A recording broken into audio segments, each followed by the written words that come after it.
నమస్తే. ముందుగా కాశ్మీర్ పెహల్గావ్లో జరిగిన ఉగ్రదాడిని తీవ్రంగా ఖండిస్తూ నేను ఈ వీడియోను మొదలు పెడుతూ ఉన్నాను. ప్రస్తుతం మనం పటాన్ చెరు నియోజకవర్గంలోని జిన్నారం మండల కేంద్రంలో ఉన్నాం. గత 2-3 రోజుల క్రితం జరిగిన ఒక ఘటనకి సంబంధించి ఇప్పుడిప్పుడే జనాలంతా బయటికి వస్తూ ఉన్నారు. పోలీస్ పికెటింగ్ కూడా ఇప్పటికీ జిన్నారంలో కొనసాగుతూ ఉంది. అయితే ఇక్కడ ఒక విషయాన్ని గమనించండి. వాస్తవానికి ఈ వీడియో చేయకూడదని నేను అనుకున్నాను. ఎందుకంటే ఉగ్రదాడి జరిగిన తర్వాత కొంత హిందువుల టార్గెట్గా ఉగ్రదాడి జరిగిందని చెప్పి సోషల్ మీడియాలో కానివ్వండి, మెయిన్ స్ట్రీమ్ మీడియాలో పెద్ద ఎత్తున వార్తలు వస్తూ ఉన్నాయి. పద్యంలో ఈ జిన్నారం ఘటనను కొంత చూపించకూడదు అని నేను అనుకున్నప్పటికీ చూపించాల్సిన పరిస్థితులు ఏర్పడినాయి. శివుడి విగ్రహం ధ్వంసం జరిగిందన్న పేరుతో కొంత గందరగోళం జరిగింది. ఆ శివుడి విగ్రహాన్ని కొంతమంది మదర్సా విద్యార్థులు ధ్వంసం చేశారంటూ 2-3 రోజుల క్రితం జరిగిన ఇష్యూ ఇప్పుడిప్పుడే మర్చిపోతూ ఉన్న తరుణంలో ఇప్పటికీ చాలా వాట్సాప్ గ్రూపుల్లో, ముఖ్యంగా పటాన్ చెరు నియోజకవర్గానికి సంబంధించిన వాట్సాప్ గ్రూపుల్లో నిన్నంతా ఇదే హిందూ ముస్లింలను మీద ఒకళ్ళు తిట్టుకుంటూ జిన్నారం ఘటనను ఉద్దేశిస్తూ ఎడిటింగ్ చేశారు వీడియోలు అని చెప్పి కొంతమంది మాట్లాడతాం. పోలీసు వాళ్ళు రిలీజ్ చేసిన వీడియోలే కదా అని కొంతమంది మాట్లాడు. ఈ ఘటనలన్నీ చూసిన తర్వాత ఖచ్చితంగా నేను జిన్నారం వెళ్ళి ఈ వీడియో చేయాల్సిన అవసరం ఉంది అని చెప్పి ఈరోజు జిన్నారానికి చేరుకున్నాను. అసలు జిన్నారంలో ఏం జరిగింది, పోలీసులు ఏం చెప్తూ ఉన్నారు, పోలీసులు కూడా ప్రెస్ మీట్ పెట్టారు.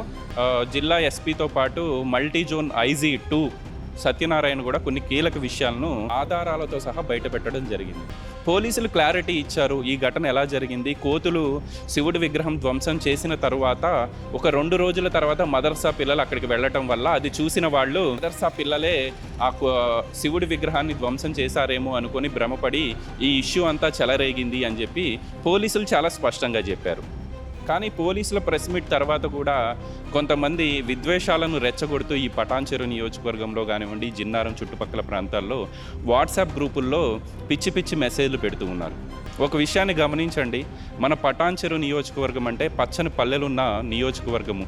సరే, కొన్ని సమస్యలు ఉన్నాయి. ప్రభుత్వాలు తీసుకునే ప్రజా వ్యతిరేక నిర్ణయాల వల్ల ఇక్కడ జనాలు కొంత ఇబ్బంది పడుతున్నప్పటికీ ఏ రోజు ఈ పటాన్ చెరు నియోజకవర్గంలో హిందూ ముస్లింల మధ్య ఘర్షణలు జరగలేదు, హిందువులు క్రిస్టియన్ల మధ్య ఘర్షణలు జరగలేదు.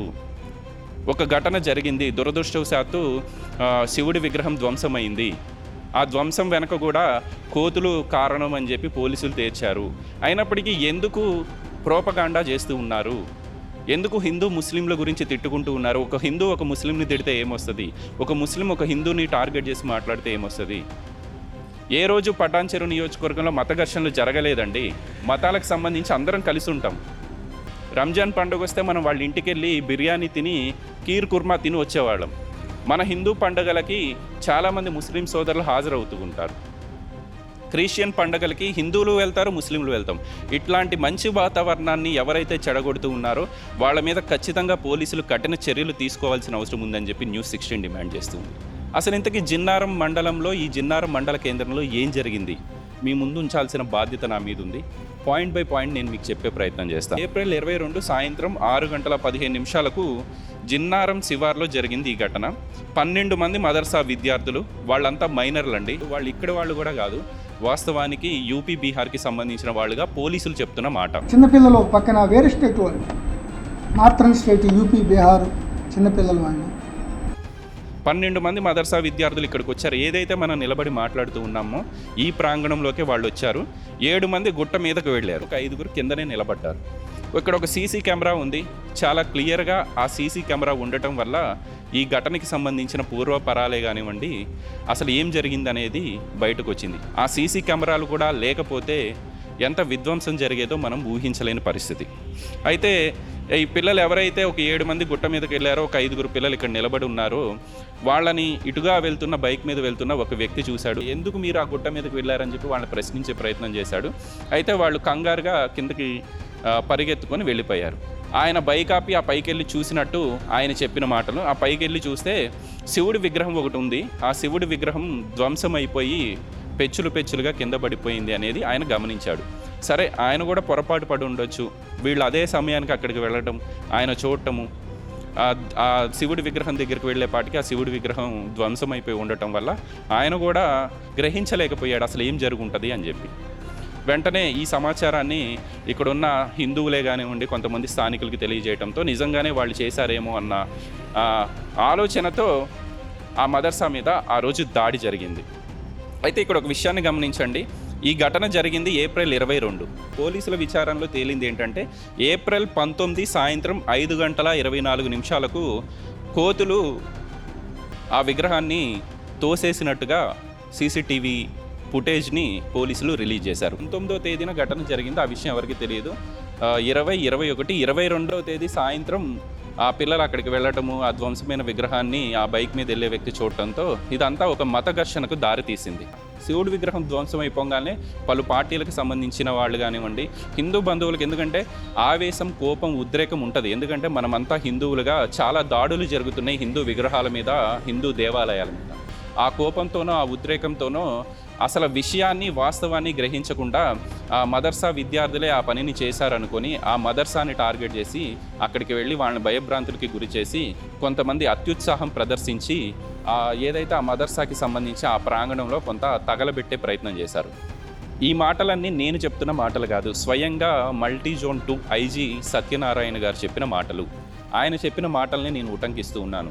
ఒకరొకరుగా 7 to 8 ఆ ప్రాంతంలో చాలా ఎక్కువ మంది, ఒక 200 మంది, 250 మంది చాలా అన్రూలీగా ఆ మదర్సాలోకి ఎంటర్ అయ్యి పోలీసులు ఎంత చెప్పినా, ఎంత ఫిజికల్గా వాళ్ళని నిలువరించినా కూడా దాంట్లో కొంతమంది చాలా ఉద్రేకంగా, చాలా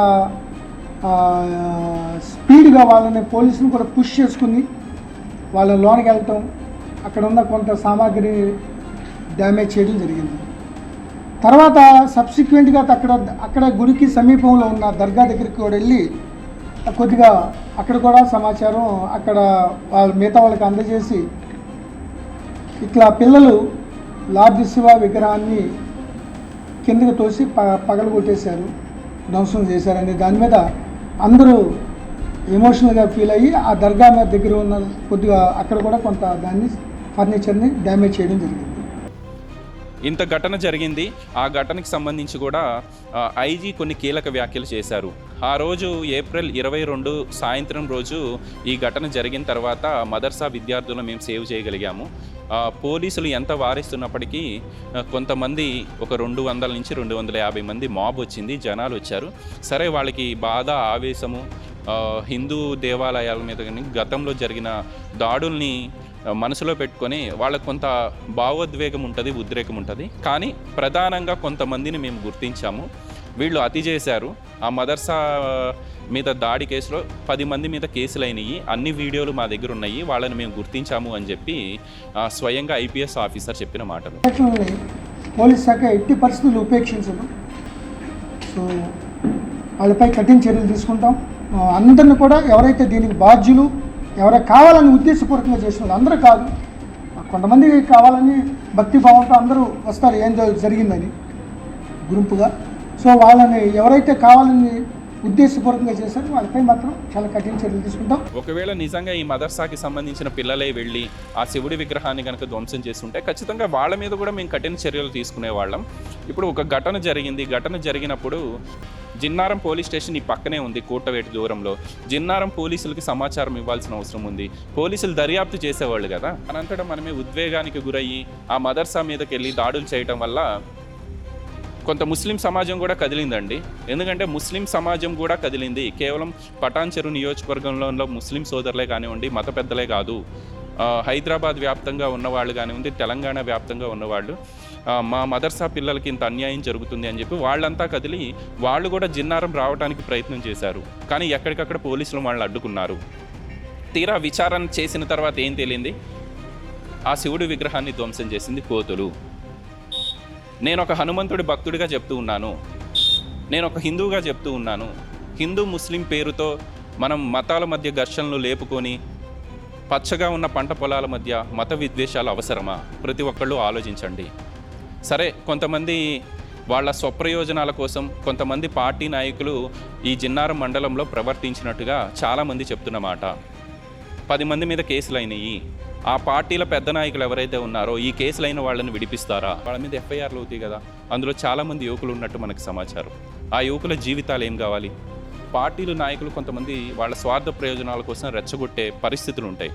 ఇక్కడున్న జిన్నారం యువతకే కానివ్వండి, చుట్టుపక్కల గ్రామాల యువతకి మ్యూజిక్ నుంచి ఒక యువకుడిగా నేను అప్పీల్ చేస్తూ ఉన్నాను.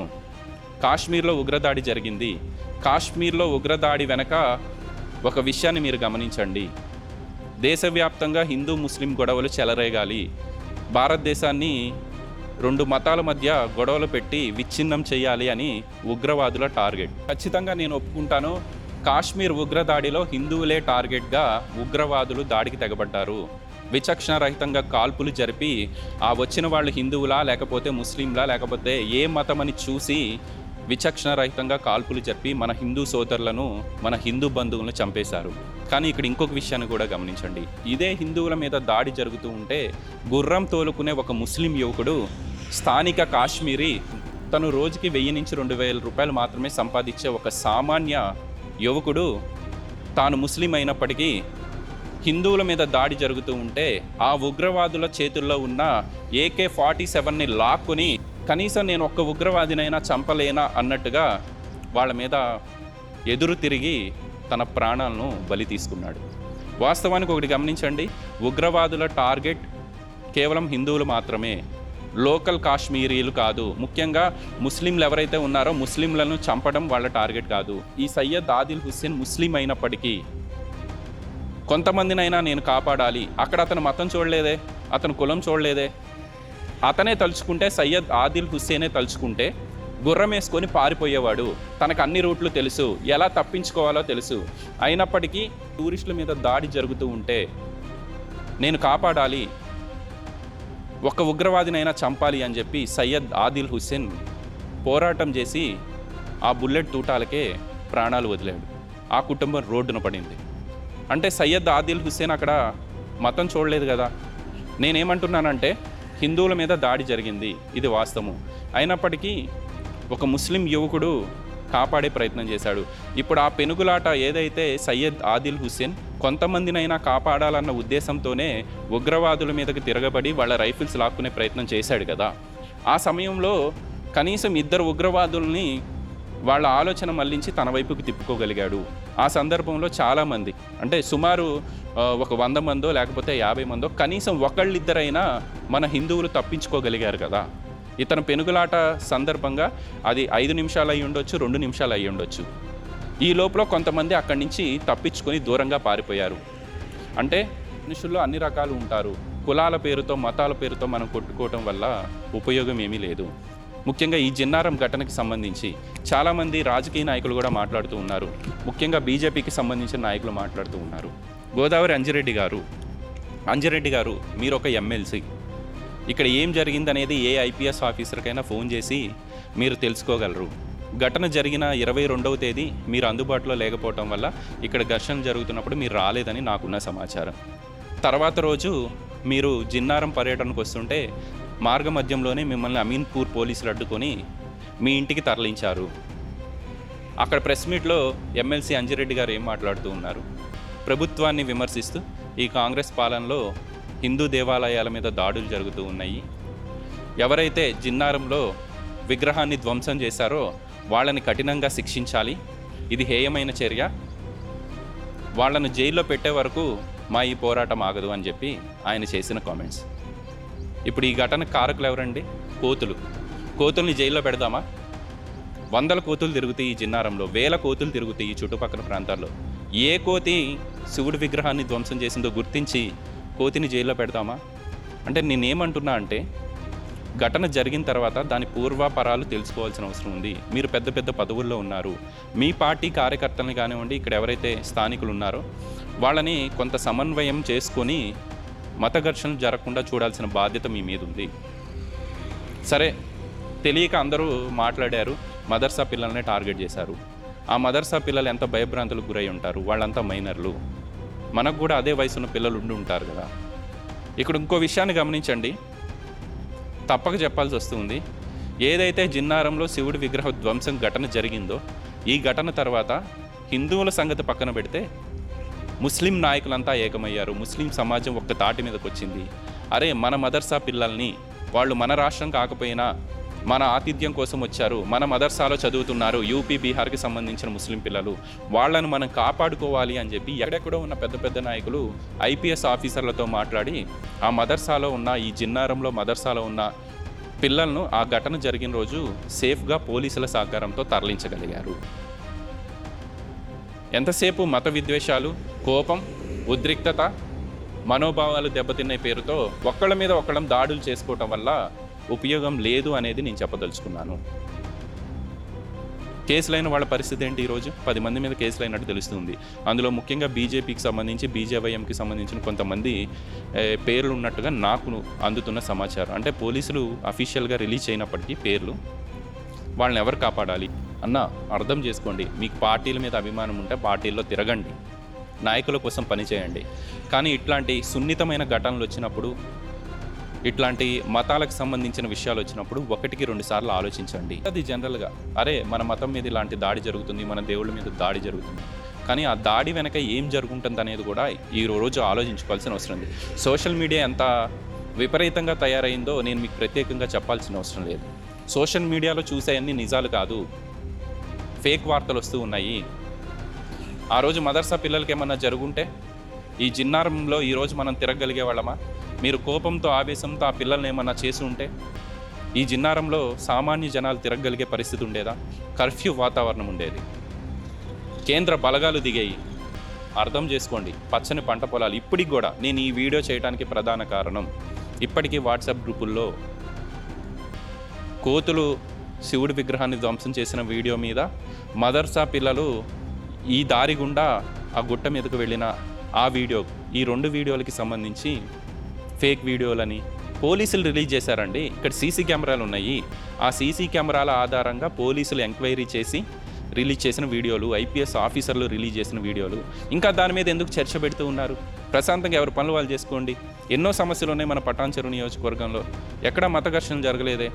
పటాన్చెరు పట్టణానికి సంబంధించి బండ్లగూడలో క్రిస్టియన్లకి, ముస్లింలకి మధ్య ఒక శ్మశానం విషయంలో ఎన్నో ఏళ్లుగా గొడవ జరుగుతూ ఉంది. వాళ్ళేం మత ఘర్షణలకు పాల్పడలేదే, సామరస్యంగా మాట్లాడుకుంటూ ఉన్నారు. కొంతమంది నాయకులు వాళ్ళకి సర్ది చెప్పి ఇట్లా కాదు అని చెప్పి పోలీసుల సహకారంతో వాళ్ళు మాట్లాడుకుంటూ ఉన్నారు. ప్రతి చోట మత విద్వేషాలు, మన మనోభావాలు దెబ్బతినే పేరుతో ఘర్షణలు చేసుకుంటూ పోతే ఉగ్రవాదులకు కావాల్సింది కూడా ఇదేనండి. హిందూ ముస్లింల పేరుతో, హిందూ ముస్లిం క్రిస్టియన్ల పేరుతో వాళ్ళు కొట్టుకు చావాలి, ఈ దేశం విచ్ఛిన్నం అవ్వాలి అని చెప్పి వాళ్ళ టార్గెట్ని మనం రీచ్ అయ్యే విధంగా ఒక ఘటన జరిగితే పూర్వాపరాలు తెలుసుకోకుండా మనం ఇక్కడ రెచ్చిపోయి ముస్లిం పిల్లల మీద, హిందూ పిల్లల మీద, క్రిస్టియన్ పిల్లల మీద దాడులు చేసుకోవటం వల్ల మనమే పల్సనైపోతూ ఉన్నాం. ఇంకొక విషయాన్ని చెప్తూ ఉన్నాను, నిజంగా బాధ అనిపిస్తుంది ఈ విషయం చెప్పడం. ఐపీఎస్ ఆఫీసర్ ప్రెస్ మీట్లో ఐజీ సత్యనారాయణ గారు మదర్సా మీద దాడి చేసిన వాళ్ళలో కొంతమంది డ్రంకన్ స్టేజ్లో ఉన్నారు, మద్యం మత్తులో ఉన్నారు, వాళ్ళని ఆపే ప్రయత్నం ఫిజికల్గా మా పోలీసులు ఎంత చేసినా వాళ్ళు ఆగలేదు అని. అంటే తాగుబోతులు వచ్చి మా మదర్సా మీద దాడి చేశారు అని చెప్పి ముస్లింలు ప్రచారం చేసుకునే అవకాశాన్ని కల్పించింది ఎవరు? గొడవ జరిగినప్పుడు అందరూ కూడా వీడియో తీశారు. ఆ వీడియోలో సుస్పష్టంగా తెలుస్తుంది ఎవరెవరి పాత్ర ఏంటి, ఎవరు ఎట్లా బిహేవ్ చేశారు. కొంత డ్రంకెన్ స్టేట్లో కూడా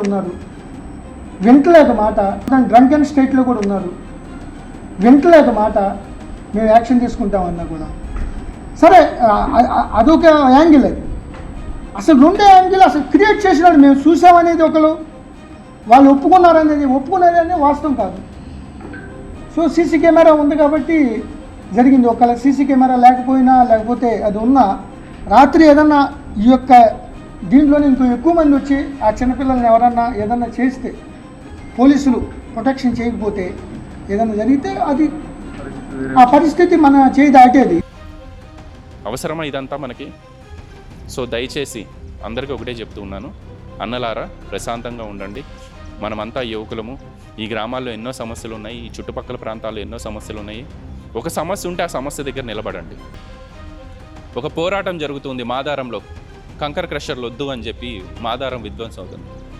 హిందువులు, ముస్లింలు, క్రిస్టియన్లు మతాలకు అతీతంగా మనం అక్కడ నిలబడాలి. ఎందుకంటే ఆ విధ్వంసం వల్ల మన ఆరోగ్యాలు దెబ్బతింటాయి. డంప్యార్డ్ ఉద్యమం జరుగుతుంది. నల్లవల్లిలో చాలా గుండెలు ఆగిపోతున్నాయి రైతన్నలయ్యి. అక్కడికి వెళ్ళండి. హిందూ అయినా, ముస్లిం అయినా, క్రిస్టియన్ అయినా వాళ్ళకి మద్దతు తెలపండి. ఇది కదా నిజమైన భారతదేశం అంటే, ఇది కదా నిజమైన సమైక్యత అంటే. బైబిల్ ఏం చెప్తుందండి? భగవద్గీత ఏం చెప్తుంది? ఖురాన్ ఏం చెప్తుంది? ఇంకో మతం వాడిని కొట్టి చంపు, ఇంకో మతం వాడిని ద్వేషించు అని చెప్పి ఏ పవిత్ర గ్రంథాలు చెప్పవు. ఎందుకు గమనించట్లేదు యువకులు? డంప్యార్డ్ ఉద్యమం పేరుతో పెట్టిన వాట్సాప్ గ్రూపుల్లో బీఆర్ఎస్కి సంబంధించిన ఒక సోషల్ మీడియా ఇన్ఛార్జ్ ఇంకొక ఆయనకి మధ్య గొడవ. అవన్నీ చూసి సహించలేక నేను ఈరోజు వచ్చి ఇక్కడ వీడియో చేస్తూ ఉన్నాను. ముస్లిం సోదరులకి, ముస్లిం మత పెద్దలు కానివ్వండి, ఈ ఘటనలో తప్పు జరిగింది. పోలీసుల ఆధారాలతో సహా నిజాన్ని నిగ్గు తేల్చారు. మీరు కూడా కొంత సమన్వయంతో ఉన్నారని నేను అనుకుంటూ ఉన్నాను. మనమందరం ఒకటే అన్న. పటాన్ చెరుకు సంబంధించిన ముస్లిం నాయకులే కానివ్వండి, మత పెద్దలే కానివ్వండి, వాళ్ళందరికీ నేను అప్పీల్ చేస్తూ ఉన్నాను. ఈ ఘటన ఇక్కడితో మర్చిపోదాం. మున్ముందు మనం అందరం కలిసి ఇట్లాంటి ఘటన జరిగినప్పుడు పూర్వపరాలు తెలుసుకొని ముందుకు వెళ్దాం. హిందూ ముస్లిం బాయిగా ఉందాం. చివరిగా 3 విషయాలు మీకు చెప్పి ఈ వీడియో నేను ముగిస్తూ ఉన్నాను. భగవద్గీత ఏం చెప్తుంది? హిందూ బంధువులారా, హిందూ సోదరులారా, హిందూ యువకులారా గమనించండి. భగవద్గీత మనకి ఏం చెప్తుందంటే, భగవద్గీత హిందూ సూత్రాలు మరియు కృష్ణుడి ఆరాధనపై కేంద్రీకృతమై ఉన్నప్పటికీ ఇతర మతాలను తోసిపుచ్చదు. భగవద్గీత మనకు చెప్తుంది అదే. మన దేవుణ్ణి మనం నమ్ముకుందాం, మన కృష్ణుడిని మనం పూజించుకుందాం, మన రాముడిని మనం పూజించుకుందాం, మన శివుణ్ణి మనం కొలుచుకుందాం, కానీ ఇతర మతాల వాళ్ళని కూడా గౌరవించుకుందాం అని చెప్పి భగవద్గీత చెప్తుంది. ఇదేదో నేను రాసుకొచ్చిన పదాలు కాదు, మీరు గూగుల్లోకి వెళ్ళి కొట్టిన దొరుకుతాయి. ఇతర మతాలను భగవద్గీత ఖచ్చితంగా తోసిపుచ్చదు. ఖురాన్ గురించి మనం మాట్లాడుకుందాం. ఖురాన్ విషయానికే వద్దాం. మతంలో బలవంతం లేదని ఖురాన్ పేర్కొంది. వ్యక్తులు తమ స్వంత విశ్వాసాన్ని ఎంచుకునే స్వేచ్ఛను కలిగి ఉన్నారని సూచిస్తుంది. దీనికి అర్థం ఏంటండి? ఖురాన్ ఏం చెప్తుంది? మీరు మతాలు మారాలనుకుంటే మీ ఇష్టంతో మారాలి తప్ప బలవంతంగా ఎవరు మత మార్పిడి చేయటానికి లేదు. అట్లా బలవంతంగా మత మార్పిడి చేస్తే ఇస్లాం దానికి ఒప్పుకోదు, ఖురాన్ దాన్ని అంగీకరించదు అని చెప్పి ఖురాన్ చెప్తూ ఉంది. గూగుల్లోకి వెళ్ళి సెర్చ్ చేయండి. బైబిల్ విషయానికి వద్దాము. 8వ ఆజ్ఞ నిర్గమకాండము 20:16. నీ పొరుగువాడి మీద అబద్ధపు సాక్ష్యము పలకకూడదు. బైబిల్ కూడా అదే చెప్తుందండి. మన యేసు ప్రభువే మనకి దేవుడు అని ఉంటుంది, కానీ పొరుగువాడి మీద అబద్ధపు సాక్ష్యాలు చెప్పొద్దు అని చెప్పి బైబిల్ కూడా చెప్తుంది. ఖురాన్ అయినా, భగవద్గీత అయినా, బైబిల్ అయినా ఒకటే చెప్తుంది. ఎదుట మతాలను మనం గౌరవించాలి, మతాల కన్నా కూడా ఎదుట వ్యక్తిని గౌరవించాలి, అబద్ధపు సాక్ష్యాలు చెప్పకూడదు, ఎదుటివాడిని నిందించకూడదు. దయచేసి వీటన్నింటినీ చదవండి. చదివిన తర్వాత ఏదైనా ఒక ఘటన జరిగినప్పుడు దాని మీద స్పందించండి. వీడియో జర్నలిస్ట్ సంజీతో గోపికృష్ణ, న్యూస్ 16 జిన్నారం నుంచి.